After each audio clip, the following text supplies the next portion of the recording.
नमस्कार. जय श्री स्वामी समर्थ मित्रांनो. आज आपण अक्कलकोटला जाणार आहोत. अक्कलकोटला मी असंख्य वेळा गेलो, पण जेव्हा जेव्हा मी अक्कलकोटला गेलो तेव्हा तेव्हा मला नवीन काहीतरी बघायला मिळालं, नवीन काहीतरी अनुभवायला मिळालं. अक्कलकोटचे बरेचसे ब्लॉग्स म्हणा किंवा व्हिडिओ म्हणा तुम्ही बघितले असतील, पण आज ह्या स्वामी सिद्धी चॅनलवरती मी माझी अक्कलकोटच्या दर्शनाची जी सहल आहे, म्हणण्यापेक्षा अक्कलकोटला मी जे दर्शनाला जाणार आहे ते पूर्ण मी शूट करून तुम्हाला दाखवणार आहे. म्हणजे माझ्या नजरेतून अक्कलकोटमध्ये मी काय बघतो किंवा अक्कलकोटमध्ये मला काय दिसलं, अक्कलकोटमध्ये काय अनुभवायला मिळालं, ते मी ह्या व्हिडिओमध्ये टाकणार आहे. तर मित्रांनो, सुरुवातीपासून मी अक्कलकोटला कसं जायचं किंवा अक्कलकोटमध्ये काय काय पाहता येईल किंवा अक्कलकोटमध्ये मला काय काय अनुभवायला मिळालं, अशा गोष्टी मी ह्या व्हिडिओमध्ये टाकणार आहे. तर मित्रांनो, अवश्य तुम्ही हा व्हिडिओचा अनुभव घ्या. तुम्हाला निश्चित काहीतरी नवीन ह्या व्हिडिओमध्ये बघायला मिळेल. तर मित्रांनो, ह्या व्हिडिओला लाईक जास्तीत जास्त करा, जास्तीत जास्त सबस्क्राईब करा आणि जास्तीत जास्त लोकांपर्यंत हा व्हिडिओ पोहोचवा. म्हणजे खूप लोकांना, बऱ्याचशा लोकांना समजेल की अक्कलकोटमध्ये जायचं कसं, राहायचं कसं, पाहायचं कसं आणि अक्कलकोटचं दर्शन कसं घ्यायचं आणि अक्कलकोटमध्ये गेल्यावर अनुभव काय काय येतात. तर चला मित्रांनो, बघूया अक्कलकोट. जय श्री स्वामी समर्थ. आमच्या अक्कलकोटच्या ट्रिपची एक विशेष गोष्ट आहे. हा आमचा प्रमोद, प्रखर राष्ट्रवादी आणि असीम स्वामी भक्त, हा आमचा सारथी बनतो प्रत्येक वेळी जायचा. ही आता सवय झालेली आहे की प्रमोदनी सोडल्याशिवाय आमच्या अक्कलकोटची ट्रिप काही पूर्ण होत नाही. तर हा माझा मित्र, त्याची ओळख तुम्हाला खास करून द्यायची आहे. म्हणजे नेहमी तो काही जरी काम असलं तरी अक्कलकोटला सोडायला प्रमोद अगदी नक्की, म्हणजे नक्की पक्का हजर असतो. हे प्रमोदचं आमचा विशेष आहे. तर चला मित्रांनो, करूया सुरुवात. अक्कलकोटला जाताना आम्ही नेहमी इंटरसिटी एक्सप्रेसने जातो. इंटरसिटी एक्सप्रेस आपल्याला सोलापूरला सुटते, तर ती 9:30 वाजता बरोबर पुणे स्टेशनहून सुटते. तर आत्ता आम्ही चिंचवड स्टेशनला आहोत आणि चिंचवड स्टेशनहून आम्ही 8:30, 8:15ची लोकल पकडून पुणे स्टेशनला जाणार आहोत. तर आम्हाला सगळ्यात जास्त कम्फर्टेबल म्हणजे किंवा सोयीस्कर वाटते ती इंटरसिटी एक्सप्रेस आहे. त्यामुळे इंटरसिटी एक्सप्रेसच्या अनुषंगाने आम्ही सगळा प्लॅन जे आहे तो करतो. तर हे चिंचवड स्टेशन आहे आणि आता चिंचवड स्टेशन आमची लोकल थोड्या वेळात येईलच.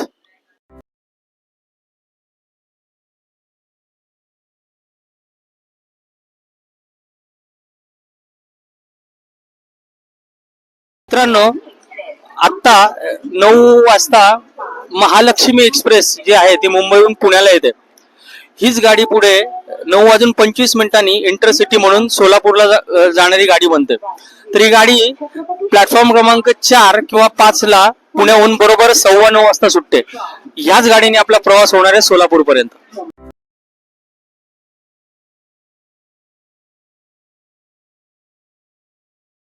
मित्रांनो, आता आपण सोलापूर स्टेशनला उतरलो आहोत. तर इथून अक्कलकोटला जाण्यासाठी ST स्टँडवरतून ST पकडणं किंवा प्रायव्हेट गाड्या करणं हाही पर्याय लोक निवडतात. पण मला जो आवडतो, तो सगळ्यात चांगला पर्याय जो आहे तो इथून रंगभवनला जायचं आणि रंगभवनवरतून स्पेशल अक्कलकोटच्या गाड्या सुटतात. आणि तिथं तिकिटाची जी पद्धत आहे ती मी तुम्हाला दाखवेनच, पण तिथं रिझर्वेशन पद्धतीने तिकीटं मिळतात. म्हणजे आपल्या तिकिटावरती आपले सीट नंबर लिहून मिळतात. त्यामुळे प्रवास जो आहे तो खूप सोपा होतो. म्हणजे अगदी आपल्याकडे लहान मुलं जरी असले तरी गर्दी होत नाही बसमध्ये, आणि बसेस हा लगेचच्या लगेच असतात आणि आरामशीर प्रवास करता येतो. तर चला आपण जाऊया आता इथून रंगभवनला. मित्रांनो, अक्कलकोटच्या बसमध्ये आता आम्ही बसलेलो आहे. रंगभवनला तिकीट काढलं, सीटाप्रमाणे आता सगळ्यांनी आम्ही बसून घेतलेलं आहे. आणि अक्कलकोटचं 55 रुपये फुल तिकीट आहे आणि लेडीज जर असतील तर लेडीजला हाफ तिकीट लागतं. आणि गर्दी होत नाही, कारण जास्तीचे लोक तिकिटाच्या व्यतिरिक्त ज्यांच्याकडे सीट नंबर नाहीत अशा लोकांना बसमध्ये बसूच देत नाही किंवा ती बसतच नाही. त्यामुळे गाडीला गर्दी अजिबात नसते आणि गाड्यांची जी फ्रिक्वेन्सी आहे ती सारखी आहे. म्हणजे एक सुटली की दुसरी बस लागलेली असते. त्यामुळे बस रंगभवनवरतून फार पटापट आणि फार सोयीस्कर मिळते. तर त्यामुळे आता आपण अक्कलकोटला निघालो आहोत. थोड्याच वेळात आपण आता अक्कलकोटला पोहोचून पुढचं पुढचं जे आपलं यात्रा आहे ती पाहणार आहोत. आपण आता अक्कलकोटमध्ये आलेलो आहोत आणि आम्ही हे जे आहे वटवृक्ष स्वामी महाराज देवस्थान अक्कलकोट त्यांच्या भक्त निवासामध्ये राहतो.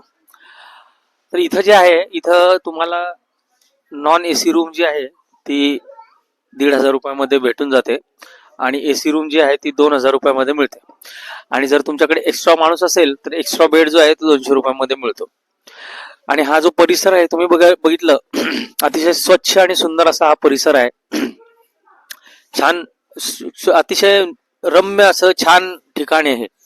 म्हणजे इथं तुम्ही जर बघितलं तर शांतता भरपूर, मस्त इथं गाडी म्हणजे प्रशस्त पार्किंगला पण जागा आहे, शिवाय झाडी आणि हिरवळ आहे. इथं बघा तुम्ही, हा जो पूर्ण परिसर जो आहे ना हा अतिशय म्हणजे अतिशय शांत आणि सुंदर आहे.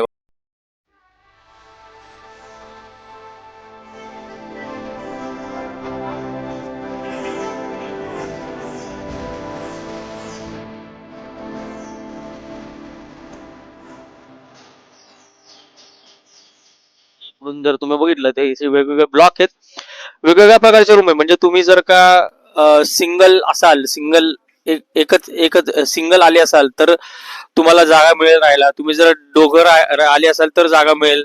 तिघा चौघा फॅमिलीसाठी पण जागा मिळेल. आणि इव्हन तुम्ही जर का जास्ती संख्येने म्हणजे 10-15 लोक जरी आले असेल तुम्हाला हॉल पण उपलब्ध आहे. म्हणजे तुम्हाला पाहिजे तशी सोय जी आहे ना इथं राहायची, इथं अतिशय चांगल्या दरामध्ये आहे. म्हणजे तुम्हाला मी रूम पण दाखवतो नंतर. जर आमची रूम बघितली तुम्ही, separate room, toilet bathroom attach आहे तिला. म्हणजे छान आहे. म्हणजे बाकीचं तिथले हे बाकीचे हॉल आणि वगैरे आम्ही मागे पण आलो होतो ना तेव्हा 10-15 जण एक हॉल घेतला होता आम्ही. तर 10 लोकांसाठी तो हॉल खूप सुंदर होता, म्हणजे छान हॉल होता. तर इथं राहायची सोय म्हणजे जी आहे ही खूप सुंदर आहे. म्हणजे आम्ही नेहमी इथंच राहतो. तर तुम्ही पण जर केव्हा आलात तर आपल्या मंदिराचे जे आहे तिथून थोडस पुढे यावं लागतं, एक 300-400 मीटर, आणि तिथून मग हे परिसर जो आहे हा चालू होतो. तर ठीक आहे मंडळी, आता आम्ही मंदिराकडे जाणार आहोत. तुम्हाला पुढचं जे वृत्तांत आहे तो नंतर तुम्हाला मी दाखवतोच. आता आपण आपल्या भक्तनिवासाकडून थेट समाधी मंदिराकडे जाणार आहोत. तर ह्या ठिकाणून समाधी मंदिराकडे जाण्यासाठी रिक्षा ज्या आहेत ह्या उपलब्ध आहेत. 20-20 रुपये साधारणपणे, 20-20 रुपये सीट घेतात. सीट प्रमाणे हे लोक घेतात आणि आपल्याला समाधी मंदिरापर्यंत सोडतात.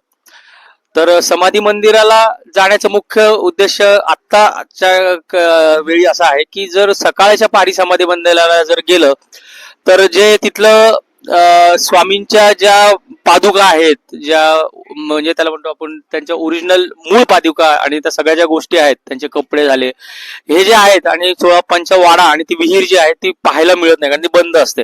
तर ह्यावेळी जर गेलं तर ते पाहायला मिळतं. त्यामुळे आम्ही आता ठरवलं की संध्याकाळीच त्या ठिकाणी जायचं. तर तिथं मला माहित नाही, तिथं आतमध्ये अलाउड नाहीये मोबाईल आणि कॅमेरा. मी तुम्हाला कितपत देऊ शकेल हे मला कल्पना नाही, पण जेवढं मला शक्य होईल तेवढं मी तुम्हाला दाखवण्याचा प्रयत्न नक्की करेल. तर चला आपण जाऊया स्वामी.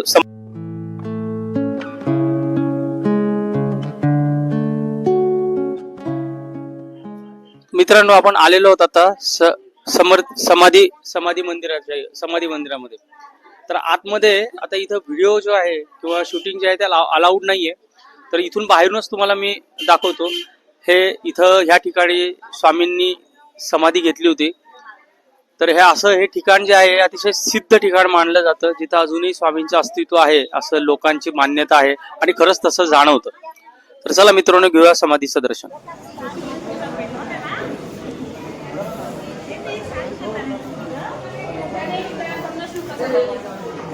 हा आहे चोळप्पा महाराजांचा वाडा.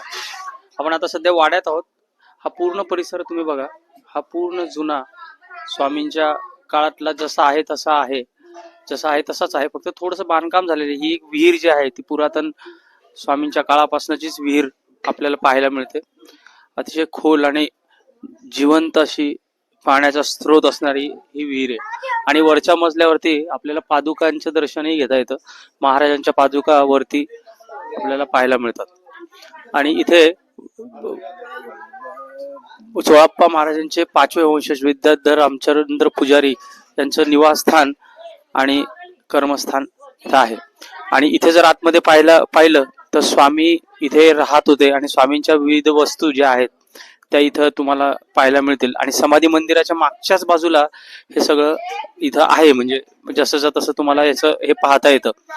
व्हिडिओ आतमध्ये अलाउड नाहीये, त्यामुळे तुम्हाला मी आतमधलं जे काय आहे ते दाखवू शकत नाही. पण स्वामींच्या वस्तू ज्या आहेत अगदी जशा आहेत तशा ज्या मूळ आहेत त्या वस्तू इथं ठेवलेल्या आहेत. तर मित्रांनो, हे जे आहे हा परिसर तुम्हाला पाहायचा असेल तर साधारण 4 नंतर संध्याकाळच्या वेळेपर्यंत, सकाळी 9 नंतर हे उपलब्ध असतं. संध्याकाळी तुम्ही जर 5-6 वाजेपर्यंत आलात सूर्यास्ताच्या आधी तर तुम्हाला हे सगळं इथं पाहायला मिळेल.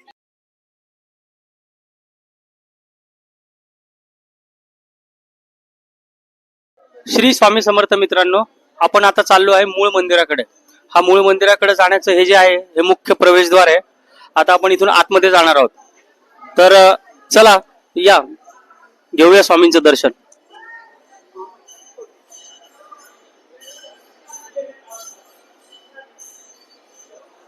आज प्रमाणापेक्षा गर्दी जरा कमी आहे मंदिरामध्ये, त्यामुळे दर्शन आपलं छान होणार आहे.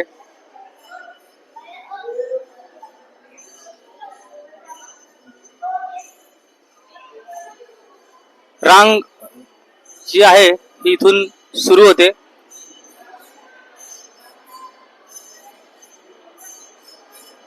हे इथून तुम्ही पाहू शकता, हा मंदिराकडे जाणारा रस्ता आहे.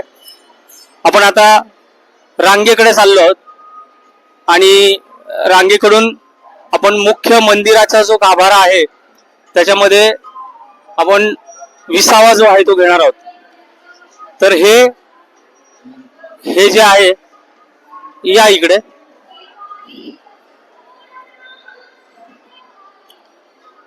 मला नको घेऊ. हा, स्वामींच्या मंदिरापाशी आपण आता आलेलो आहोत. हे स्वामींचं मंदिर आहे. इथून पुढे आतमध्ये कॅमेरा न्यायला आपल्याला परवानगी नसणार आहे, त्यामुळे इथं मी कॅमेरा बंद करणार आहे. मात्र हे तुम्ही बघू शकता, हे स्वामींचं मंदिर आहे आणि इथं दर्शनाची जी भाविक जे आहेत हे गर्दी करतायत. तुम्हाला हे इथं बाहेर जो स्क्रीन जो आहे तो लावलेला आहे यांनी. इथे तुम्ही आतमध्ये बाहेरून जेव्हा गर्दी असते तेव्हा इथून आपण स्वामींचं दर्शन जे आहे ते घेऊ शकतो. आणि हा वड जो आहे, वटवृक्ष, हा वटवृक्ष जो आहे हा अतिशय पुरातन काळापासून, म्हणजे स्वामींच्या काळापासून हा झाड जे आहे, हे वडाचं झाड हे आहे असं आहे. आणि आता खूप खूप म्हणजे खूप जुनं असं हे झाड आहे. वटवृक्ष स्वामी जे म्हणतात ते या झाडावरूनच असं म्हटलं जातं. आणि हा जो वड आहे हा अतिशय पवित्र आणि खूप सिद्ध मानला जातो. तर मित्रांनो, आता मी दर्शन घेतोय स्वामींचं. दर्शन घेतल्यानंतर तुम्हाला मी बाहेर भेटतो. मित्रांनो, हा गाभारा आहे. या गाभारामध्ये सतत भजन कीर्तन जे आहे ते चालू असतं आणि नामस्मरण जे आहे हे मी बऱ्याच वर्षापासून या गाभाऱ्यामध्ये, या जागी जे आहे हे करतो. हे बघा, ही जागा तुम्हाला मी दाखवतो. हा ठिकाण आहे, हा कोपरा. इथं मी नामस्मरण, जप आणि ध्यान हे बऱ्याच वर्षापासून, जेव्हापासून मी अक्कलकोटला येतोय तेव्हापासून मी ह्या ठिकाणी जे आहे हे करत असतो. तुम्हाला माझे अनुभव जर या ठिकाणाचे सांगायचे झाले तर अद्भुत आहेत. अद्भुत म्हणण्यापेक्षा माझ्या करिअरमध्ये आणि माझ्या आयुष्यामध्ये जेव्हापासून मी स्वामींच्या साधनेमध्ये आहे तेव्हापासून बरंचसं जे आपण ज्ञान म्हणू किंवा मला बऱ्याचशा गोष्टींचे जे आकलन आहे ते ध्यानामधून आणि नामस्मरणातून होत असतं. पण ही जी जागा आहे ना मित्रांनो, ही जागेचं एक विशेष माझ्या आयुष्यात खूप मोठं स्थान आहे. या जागेमध्ये मी अक्षरशः, म्हणजे त्याला आपण असं म्हणू की एक म्हणजे माझ्यातलं एक, जेव्हा मी इथे येतो तेव्हा रिफ्रेश म्हणतो आपण त्याला, मी रिफ्रेश होऊन जातो. एक वेगळी उभारी मिळते इथून गेल्यानंतर, एक वेगळी ताकद मिळते, एक वेगळा विश्वास जो आहे हा अक्कलकोटमधून मी घेऊन जात असतो. या मंदिरामध्ये मी तासनतास घालवतो. त्या प्रत्येक क्षणी, प्रत्येक वेळी स्वामींचं मला अनुभूती आणि मला म्हणजे काय म्हणतात त्याला, म्हणजे ती सिद्धी मला जाणवत असते की माझ्यात ते चैतन्य जे आहे ते चैतन्य वास करते, असं मला, असा अनुभव मला प्रत्येक वेळी येतो. स्वामी ही काय शक्ती आहे किंवा स्वामी हे काय चैतन्य आहे हे म्हणजे तुम्हाला शब्दात वर्णन नाही करू शकत मी. स्वामींनी पूर्ण जीवन माझं बदललंय आणि हे जे अक्कलकोट आहे आणि हे जे ठिकाण आहे त्या ठिकाणाचं अनन्य साधारण महत्त्व माझ्या जीवनात आहे मित्रांनो. तर मित्रांनो, हे अक्कलकोटचं स्वामी समर्थ मंदिर आहे. तुम्ही जेव्हा जेव्हा याल तेव्हा इथं वेगळं काहीतरी तुम्हाला बघायला मिळेल. सगळं काही वेगळं असतं. मंदिर तेच आहे पण अनुभव मात्र प्रत्येक वेळी वेगळे असतात मित्रांनो, प्रत्येक वेळी वेगळे असतात. वेगवेगळं साहित्य भांडार जे आहे हे मंदिराच्या बाहेर आपल्याला बघायला मिळतं. तिथे सगळ्या पूजा उपयोगी आणि वस्तू जे आहेत, हिना अत्तर जे आहे, हिना अत्तर आणि सर्दीसाठी अतिशय उपयुक्त असं जंगली लसणाचं तेल तुम्हाला अक्कलकोट मध्येच मिळेल. अवश्य घ्या. म्हणजे जंगली लसणाचं तेल हे सर्दीसाठी आणि पडशासाठी इतकं उपयुक्त आहे की लगेच असर जो म्हणतो आपण त्याला, एवढं त्याच्यामध्ये हे आहे. आणि इथं तुम्ही पाहिलं तर हे ग्रंथ तुम्हाला वेगवेगळे ग्रंथ जे आहेत अगदी गुरुचरित्रापासून तर सगळं तुम्हाला इथं घ्यायला उपलब्ध, साहित्य उपलब्ध आहे. स्वामींची साधना जे आहे त्याच्यावरती सगळी पुस्तकं जी आहेत ती तुम्हाला इथं पाहायला मिळतील. आणि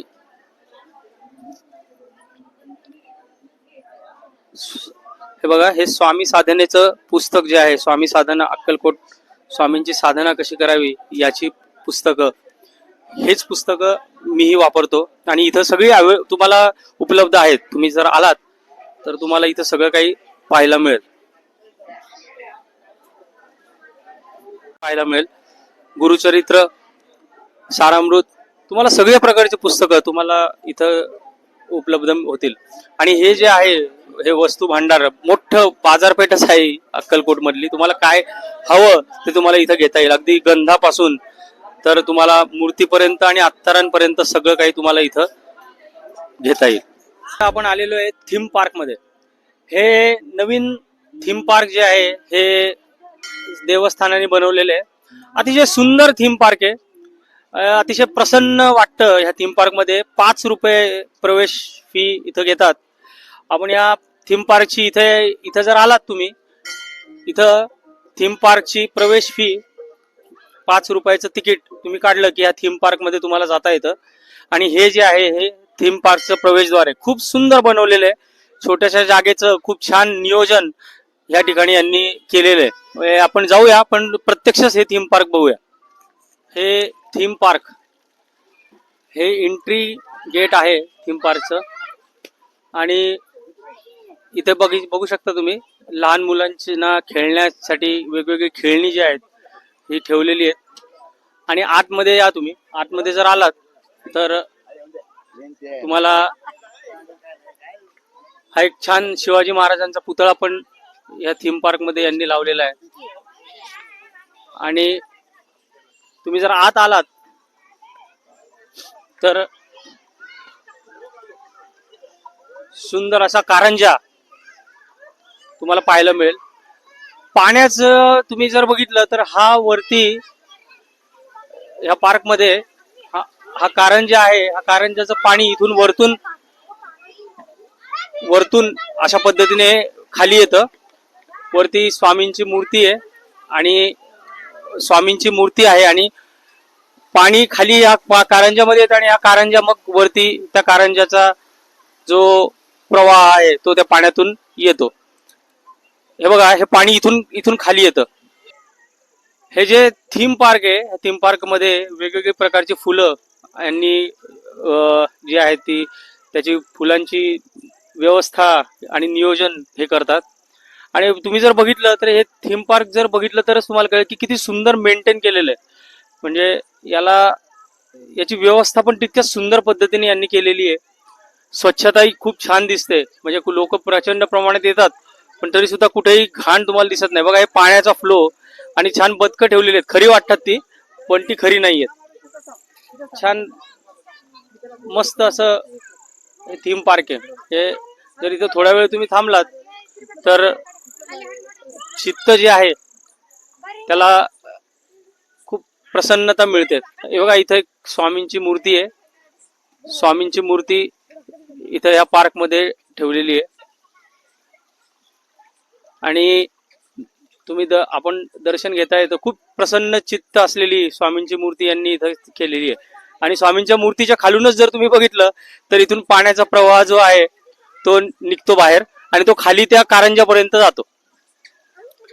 आणि वेगवेगळ्या ठिकाणी वेगवेगळे असे बसायला जागा केलेल्या आहेत. तुम्ही जर इकडे पूर्ण परिसर जर बघितला तर सगळीकडे तुम्हाला फुलं दिसतील, छान पिवळी वेगवेगळ्या रंगाची फुलं जी आहेत ना ही तुम्हाला इथं लावलेली दिसतील.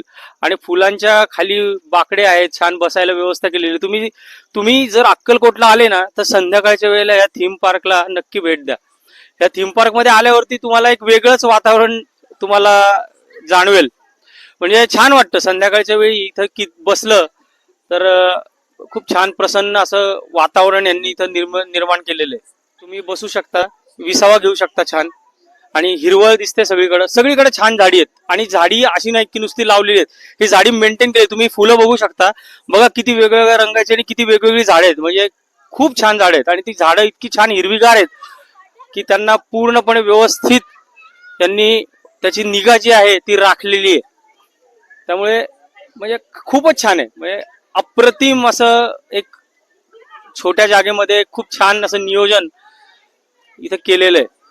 त्यामुळे या थीम पार्कला तुम्ही आले अक्कलकोटला तर स्वामींचं दर्शन घेतल्यानंतर संध्याकाळी भेट अवश्य द्या. खूप छान वाटेल तुम्हाला. मित्रांनो 8 वाजलेत आणि प्रसादाच्या रांगेत आम्ही उभे आहोत. आता थोड्याच वेळात प्रसादाच्या हॉलकडे जायला सुरुवात होणार आहे. बरोबर 8 वाजता प्रसाद चालू होतो. तर चला प्रसादासाठी जाऊया. आता प्रसाद सुरू होईल थोड्याच वेळामध्ये. तर प्रसाद घेऊया आणि प्रसाद झाल्यावरती तुम्हाला मी नंतर भेटतो. स्वामी समर्थ अन्न छत्राचा हा प्रशस्त हॉल आपण बघू शकता. जवळजवळ 1000 लोकांची बसण्याची व्यवस्था हॉलमध्ये आहे आणि अप्रतिम व्यवस्था केली जाते. एवढ्या लोकांचं जेवण आणि एवढ्या लोकांचं वाढणं याचे व्यवस्थापन अतिशय सुंदररित्या इथं केलं जातं. प्रसाद ही खूप छान असतो आणि त्या प्रसादाची चवच वेगळी असते. तुम्ही आलात तर प्रसादाचा आस्वाद अन्नछत्रामध्ये नक्की घ्या. धन्यवाद. मित्रांनो, अक्कलकोटची सहल संपून आम्ही आमच्या घरी आलेलो आहोत. आत्ता आमच्या स्वामींच्या समोर आम्ही बसलोत. मित्रांनो, मी काही प्रोफेशनल ब्लॉगर नाहीये, पण मला माझं फक्त एवढंच याच्यामध्ये प्रामाणिक इच्छा होती की तुम्हाला जे माझ्या नजरेतून मी अक्कलकोट बघतो ते तुम्हाला बघता यावं आणि तुम्हाला जास्तीत जास्त सोयीस्कर तुम्हाला अक्कलकोटची यात्रा करता यावी, हेच हा व्हिडिओ करण्यामागचा उद्देश होता. तर मित्रांनो, आमचा हा वेदांत आहे. ह्याला तुमच्याशी काहीतरी बोलायचं होतं. मला तो म्हणत होता की बाबा मला काहीतरी बोलायचंय, तर म्हणून हा तुमच्या समोर बसलाय. बघूया तो काय म्हणतोय, त्याला कशी काय वाटली अक्कलकोटची यात्रा. आम्ही 2 दिवस अक्कलकोट मध्ये राहिलेलो. तिथं मला खूप मजा आली आणि समाधी मंदिरात मी जेव्हा पण जातो तेव्हा मला असं वाटतं की स्वामी माझ्या अवतीभोवती आहेत. बस मला एवढंच बोलायचं होतं. आमचे सगळे व्हिडिओ पूर्ण बघा आणि आमच्या चॅनलला लाईक, सबस्क्राईब आणि शेअर करा. मित्रांनो, हा आमचा छोटा वेदा.